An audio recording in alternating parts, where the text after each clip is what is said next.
राहुल गांधी की स्थगित पटना यात्रा के मायने समझिए, क्योंकि राहुल गांधी की जो प्रस्तावित यात्रा थी उसे रद्द कर दिया गया है। दूसरी खबर आपको समझाएंगे, समझिए नकली नोट की पहचान कैसे करें, क्योंकि एक नेटवर्क है जो लोगों को झांसा दे रहा है। तीसरी खबर आपको समझाएंगे, समझिए क्या है अल नीनो इफेक्ट, जिसका इफेक्ट पूरे पर्यावरण पर दिख रहा है। चौथी खबर आपको समझाएंगे, हॉर्मुज में हमले के मायने समझिए, क्योंकि अमेरिका ने ईरान को एक बार फिर से चेतावनी दे दी है। और आइए अब विस्तार से खबर को समझते हैं।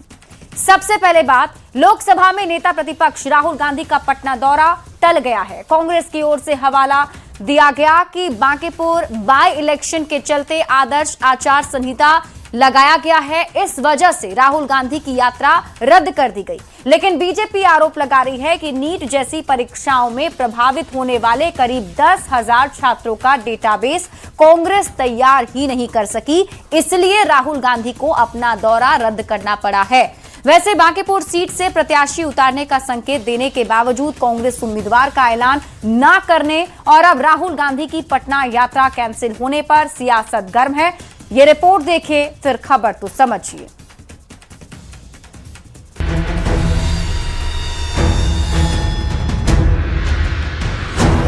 बिहार की एकमात्र सीट बांकीपुर पर उपचुनाव होने जा रहा है, पर उससे पहले ही बिहार की सियासत गर्माती जा रही है।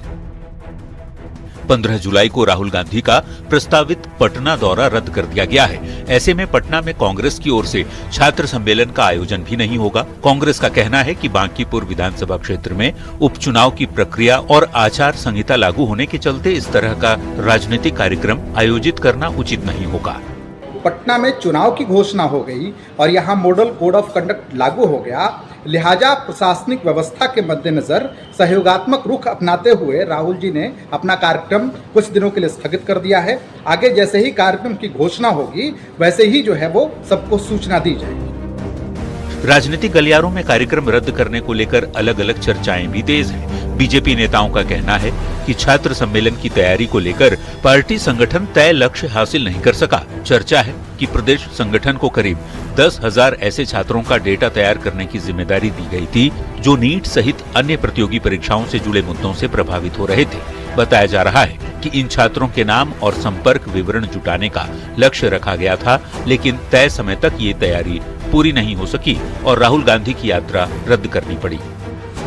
दरअसल यात्रा कैंसिल होने का कारण यह है कि उन्होंने प्रदेश कम्युनिस्ट इकाई से कहा था कि 10,000 युवाओं का नाम, फोन नंबर, डाटाबेस बना के देने के लिए, और कांग्रेस बिहार में इतनी कमजोर हो चुकी है कि 10,000 युवाओं का डाटाबेस भी बना नहीं चुकी। मजबूरन राहुल गांधी को अपनी यात्रा कैंसिल करनी पड़ी। बांकीपुर सीट से कांग्रेस प्रवक्ता असितनाथ तिवारी लगातार 2 दिन तक मीडिया में ये बयान देते रहे कि आरजेडी ने गठबंधन धर्म का पालन नहीं किया, ऐसे में कांग्रेस अपने कैंडिडेट उतारेगी। लेकिन आज तक कैंडिडेट का ऐलान हुआ नहीं और अब राहुल गांधी की यात्रा रद्द होने के बाद सत्ता पक्ष को कांग्रेस को घेरने का बड़ा मौका भी मिल गया। न्यूज 18 के लिए पटना से रवि एस नारायण के साथ ब्यूरो रिपोर्ट। तो राहुल गांधी की यात्रा रद्द होने के बाद से बिहार की सियासत गरमाई हुई है। राहुल गांधी की यात्रा रद्द क्यों हुई, इसके मायने क्या हैं, ये सब कुछ हम आपको समझाते हैं। आप विस्तार से खबर को समझिए। अब आप खबर तो समझिए। देखिए, राहुल गांधी की स्थगित पटना यात्रा के मायने आपको समझाते हैं। राहुल गांधी का प्रस्तावित पटना दौरा रद्द हो गया है। 15 जुलाई को पटना में छात्र सम्मेलन राहुल गांधी करने वाले थे, लेकिन अब यह कार्यक्रम नहीं होगा। बिहार के छात्रों से इस कार्यक्रम में राहुल गांधी सीधा संवाद करने वाले थे।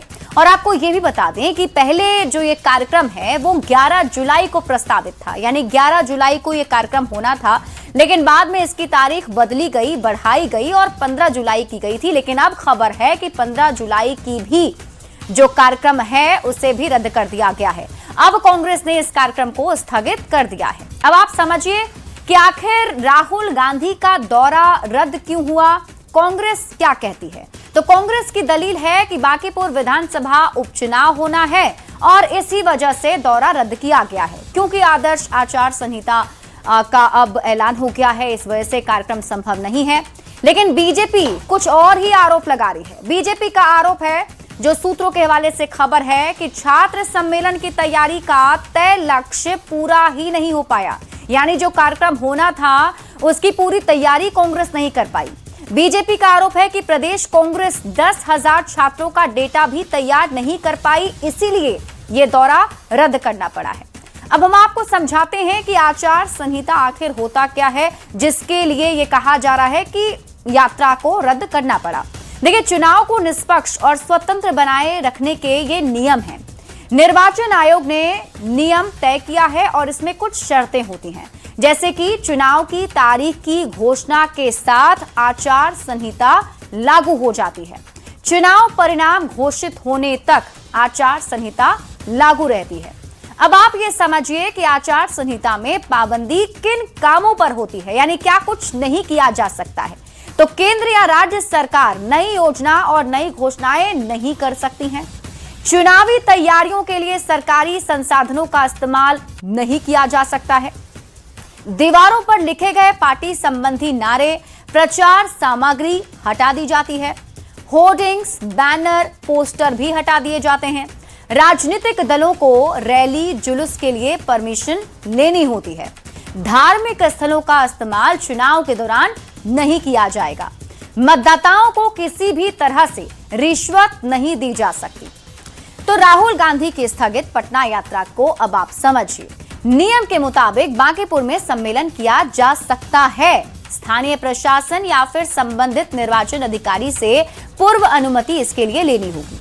बांकीपुर विधानसभा से बाहर भी पटना के दूसरे हिस्से में कोई प्रतिबंध नहीं है, वहां ये कार्यक्रम हो सकता था। लेकिन राहुल गांधी का दौरा रद्द करने के लिए आचार संहिता का बहाना क्यों बना रही है कांग्रेस, ये सवाल बना हुआ है। बढ़ते आगे और अब बात अगली खबर की। मोतिहारी के भोपतपुर में पुलिस ने बड़ी कार्रवाई करते हुए जाली नोट के बड़े गिरोह का खुलासा किया। गिरोह के मास्टरमाइंड सहित 4 लोगों को गिरफ्तार किया गया, जिनके पास से करोड़ों की फेक करेंसी के साथ ही 13 लाख कैश और सोने के 38 बिस्किट भी जब्त किए गए हैं। सबसे पहले आप ये रिपोर्ट देखिए, फिर खबर तो समझिए। अधिक लालच पड़ेगा महंगा, जाली नोट के सौदागरों से बच के नोट डबल करने का देते थे लालच। पुलिस की वर्दी में करते थे छिनतई, चोर को भी गिरोह बनाता था मोर। टेबल पर पड़ी नोटों की गड्डियां, करोड़ों कैश और सोने के बिस्किट। आप धोखा मत खाइएगा, ये न तो किसी करोड़पति का घर है और ना ही बैंक का वॉल्ट। ये नजारा है मोतिहारी के भोपतपुर का, जहां पुलिस ने जाली नोट के बड़े गिरोह पर बड़ी दबिश दी। पुलिस ने जाली नोट के बड़े सौदागर पर शिकंजा कसती हुई सरगना सुलेमान अंसारी और इम्तियाज के साथ 4 आरोपियों को गिरफ्तार कर लिया है। इनके पास से करोड़ों के जाली नोट के साथ 13 लाख भारतीय करेंसी भी जब्त की गई है। इनके निशानदेही पर 2 जगहों पर रेड किया गया, जिसमें भारतीय रुपया असली 13,20,000 रुपया असली नोट बरामद हुआ। भारतीय नकली नोट 1 करोड़ 1 लाख रुपया एक जगह से, और फिर भारतीय चिल्ड्रन बैंक नोट एक जगह से 25 लाख, कुल 1 करोड़ 26 लाख रुपया नकली नोट बरामद हुआ।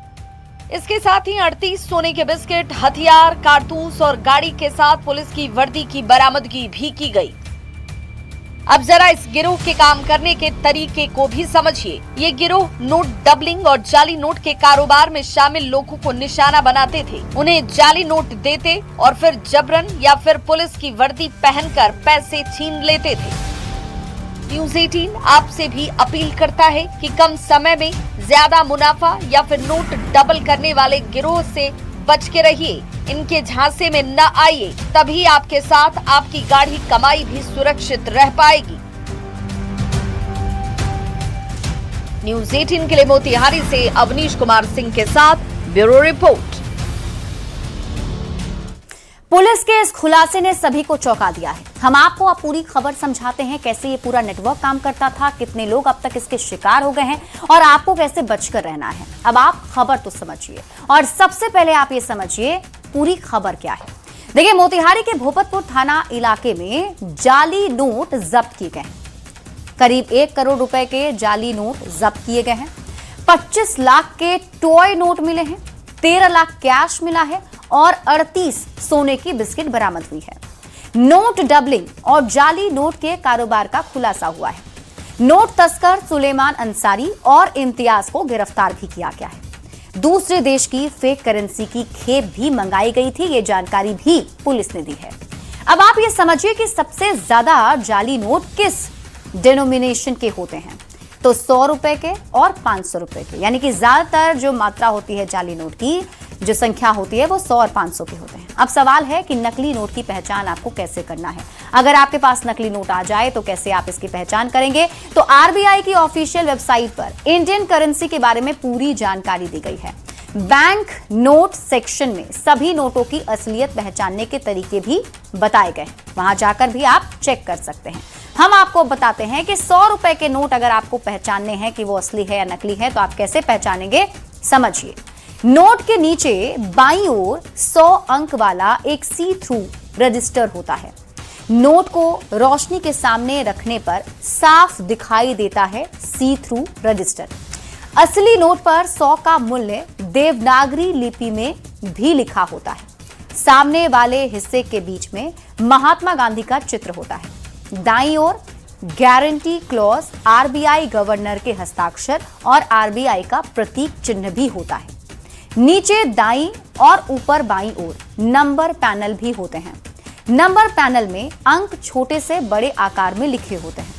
नोट के नीचे राइट साइड अशोक स्तंभ का प्रतीक चिन्ह होता है। ये असली नोट में होता है। अगर ऐसा आपको दूसरे नोट में नहीं दिख रहा है तो समझ जाइए कि ये नकली नोट है।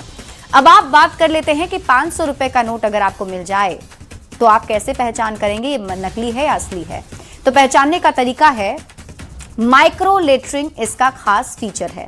माइक्रो लेटर्स भारत और इंडिया महात्मा गांधी के शॉल फोल्ड पर हैं। Micro letters RBI Mahatma Gandhi के चश्मे की फ्रेम पर नजर आएगा, यानी जहां महात्मा गांधी की पिक्चर है उस पर। माइक्रो लेटर जैसे कि RBI 500 INDIA बैंक नोट के लेफ्ट साइड में नजर आएगा। और इसी के साथ आपको बता दें कि अगर आप ऐसे पहचान करेंगे तो आपको समझ में आएगा कि 100 और 500 के नोट नकली हैं या असली हैं। बढ़ते हैं आगे और अब बात कर लेते हैं अल नीनो की, जिसने भारत के किसानों की चिंता बढ़ा दी है। अल नीनो के संभावित प्रभाव से उपजी मॉनसून की अनिश्चितता के बीच केंद्रीय कृषि मंत्री शिवराज सिंह चौहान ने एक उच्च स्तरीय समीक्षा बैठक की है। शिवराज सिंह चौहान ने समीक्षा बैठक के बाद दिल्ली में मीडिया से बातचीत में कहा कि महाराष्ट्र, मध्य प्रदेश, गुजरात, उत्तर प्रदेश, राजस्थान, कर्नाटक, बिहार, झारखंड, तेलंगाना, आंध्र प्रदेश, पंजाब, पश्चिम बंगाल और ओडिशा जैसे राज्यों में विशेष निगरानी रखी जा रही है। खुशी है कि 1 जून से 30 जून तक हमने खेत बचाओ अभियान पूरे देश में चलाया था। उस अभियान के अंतर्गत हमने 1,14,567 कार्यक्रम किए और 80,67,000 किसानों तक सीधे पहुंचे। तो उसमें खेत बचाओ के साथ साथ इन जिलों में अल नीनो के प्रभाव के कारण कैसी बोनी करनी चाहिए, कौन सी फसल मतलब कम अवधि वाली, कम पानी वाली फसल जो कम पानी में भी ठीक से आ जाए, उसकी सलाह दी गई है। तो प्रैक्टिकली भी ये सलाह नीचे तक हमारी पहुंची है। हमने 2-3 तैयारियां और की। एक तो बीज की कोई कमी ना रहे और इसलिए हमने लगभग 1.25 लाख कुंटल राष्ट्रीय बीज का एक रिजर्व भंडार रखा है कि कहीं अगर एक बोनी खराब हो गई, बीच में कहीं गैप ज्यादा हो गया बरसात में, तो बीज की कमी हमारे पास ना रहे। अल नीनो मॉनिटरिंग सेल और क्रॉप वेदर वाच ग्रुप लगातार मानसून, बुआई की स्थिति, फसलों की स्थिति और बाजार की स्थिति पर नजर रखे हुए हैं और राज्य में भी कंट्रोल रूम बने हैं और नोडल अधिकारी भी राज्यों ने अपने नियुक्त किए हैं, जिनके साथ लगातार कृषि विभाग संपर्क में है। तो परिस्थितियां जरूर है, लेकिन अभी बारिश अच्छी हो रही है। कल जो समीक्षा हुई उसमें ये अल नीनो और प्रबल होगी तो आगे बारिश में कहीं गैप हो सकता है, उसकी संभावनाओं को ध्यान में रखते हुए भी हम रणनीति बना रहे हैं। देखिए, पर्यावरण में बहुत बड़े बदलाव हो रहे हैं और ये जलवायु परिवर्तन की वजह से किसानों की टेंशन बढ़ी हुई है और इसकी तैयारी कृषि मंत्रालय अभी से कर रहा है। अब हम आपको पूरी खबर समझाते हैं आखिर ये परिस्थिति क्यों बन रही है और सबसे पहले आपको बता देते हैं अल नीनो के बारे में। क्योंकि अल नीनो इफेक्ट है, जिस वजह से किसान परेशान हैं। अल नीनो स्पेनिश भाषा का शब्द है और अल नीनो का मतलब होता है छोटा बच्चा या बाल यीशु। अल नीनो जो है वो प्रशांत महासागर में एक प्राकृतिक जलवायु घटना होती है, यानी कि समुद्र की सतह के असामान्य रूप से गर्म होने से पैदा होती है। सामान्य समुद्री हवाएं कमजोर या फिर उल्टी हो जाती हैं और दुनिया भर में बारिश, सूखे और तापमान का पैटर्न पूरी तरह बदल जाता है। भारत पर अल नीनो का असर क्या हो सकता है, अब आप इसे समझिए। भारत में अल नीनो का प्रभाव अधिकतर नकारात्मक होता है। भारतीय मॉनसून को कमजोर कर देता है अल नीनो का इफेक्ट। देश के कई हिस्से ऐसे होते हैं जहां सूखे का खतरा पैदा होता है। कृषि आधारित अर्थव्यवस्था को भारी नुकसान पहुंचता है। अल नीनो को लेकर सरकार भी पहले से अलर्ट हो चुकी है और सरकार जान चुकी है कि इसका असर जो है इस बार भारत में देखने को मिल सकता है। यही वजह है कि केंद्रीय मंत्री शिवराज सिंह चौहान ने एक समीक्षा बैठक भी की। इस समीक्षा बैठक में जो प्रभावित राज्य हैं उसमें विशेष निगरानी रखने की बात कही गई है। बुआई प्रभावित ना हो, इसके लिए सरकार ने पूरी तैयारी अभी से करनी शुरू कर दी है। 1.75 लाख क्विंटल का राष्ट्रीय बीज भंडार भी तैयार किया गया है। इसके अलावा किसान क्रेडिट कार्ड अभियान भी तेज कर दिया गया है। 30 जून तक मिले 1.14 लाख आवेदन में से 94,000 से ज्यादा स्वीकृत हो गए हैं। प्रधानमंत्री फसल बीमा योजना के तहत किसानों की मदद सरकार करने वाली है। संभावित नुकसान की स्थिति में आर्थिक सुरक्षा सुनिश्चित की जाएगी। और आपको यह भी बता दें कि 3 लेयर का मॉनिटरिंग सिस्टम पूरी तरह सक्रिय हो चुका है। Monitoring cell, crop weather watch group, राज्य स्तरीय कंट्रोल रूम, ये 3 लेयर हैं। मॉनसून, बुआई, फसल और बाजार की स्थिति पर भी नजर कृषि मंत्रालय ने बनाकर रखा है। अगर कहीं भी कुछ भी ऐसा अलग या गड़बड़ या सूखे की स्थिति जैसी पैदा होती है तो सरकार उस पर और अधिक एक्शन ले सकती है। बढ़ते हैं आगे और बात अगली खबर की। अमेरिका और ईरान की डील टूट गई है और इसका ऐलान डोनाल्ड ट्रंप ने किया है, या यूं कहें कि डोनाल्ड ट्रंप ने ईरान के साथ अपनी डील तोड़ दी है। सीज फायर खत्म करने का ऐलान किया गया है और उन्होंने साफ साफ कह दिया कि उनके लिए सीज फायर खत्म हो गया है। अब वो ईरान के लोगों से बात नहीं करना चाहते हैं। डोनाल्ड ट्रंप ने ईरान के साथ सीज फायर खत्म करने का ऐलान करते हुए बहुत कड़वी बातें कही हैं। ट्रंप ने कहा कि ईरान के लोग धोखेबाज हैं, वो झूठे हैं।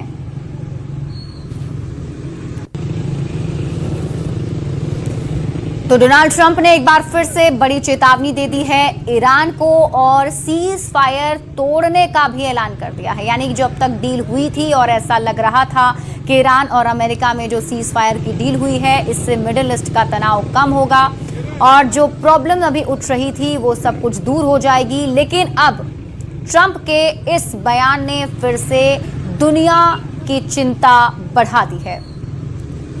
और अब आप खबर तो समझिए। सबसे पहले आप ये जानिए कि पूरी खबर क्या है। देखिए, पश्चिम एशिया में एक बार फिर से तनाव बढ़ सकते हैं। स्ट्रेट ऑफ हॉर्मुज में कमर्शियल जहाजों पर हमले हुए हैं और आपको बता दें कि पश्चिम एशिया एक बार फिर से तनाव से घिर सकता है। और बताया जा रहा है कि स्ट्रेट ऑफ हॉर्मुज में कमर्शियल जहाज पर हमले हुए। जवाब में अमेरिका ने ईरान के कई ठिकानों पर नए हवाई हमले कर दिए। बढ़ते तनाव का असर भारत पर भी पड़ेगा। इस समय हॉर्मुज के फारस की खाड़ी में भारत के 9 जहाज मौजूद हैं और आप जानते हैं कि इन्हीं जहाजों से कच्चा तेल जो है वो हमारे देश में आता है, इंपोर्ट होता है।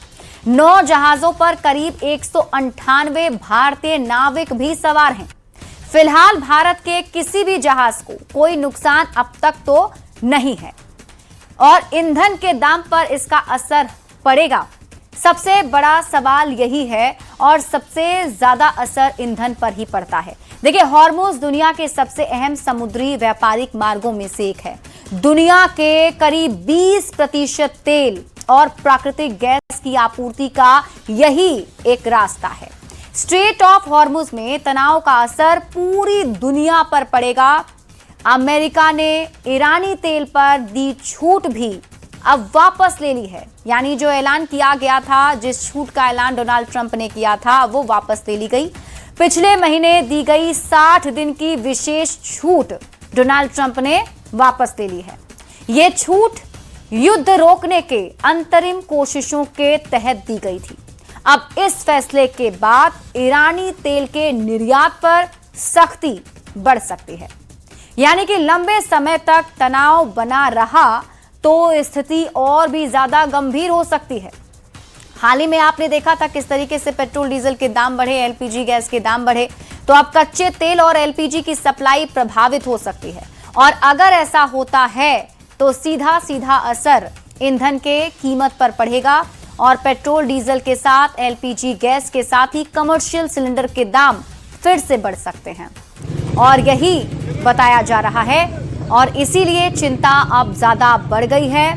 ईरान को जिस तरीके से अमेरिका की तरफ से एक बार फिर से चेतावनी दी गई, जिससे पूरी दुनिया की टेंशन बढ़ा दी है, और सबसे ज्यादा असर कच्चे तेल और एलपीजी के सप्लाई पर होगा।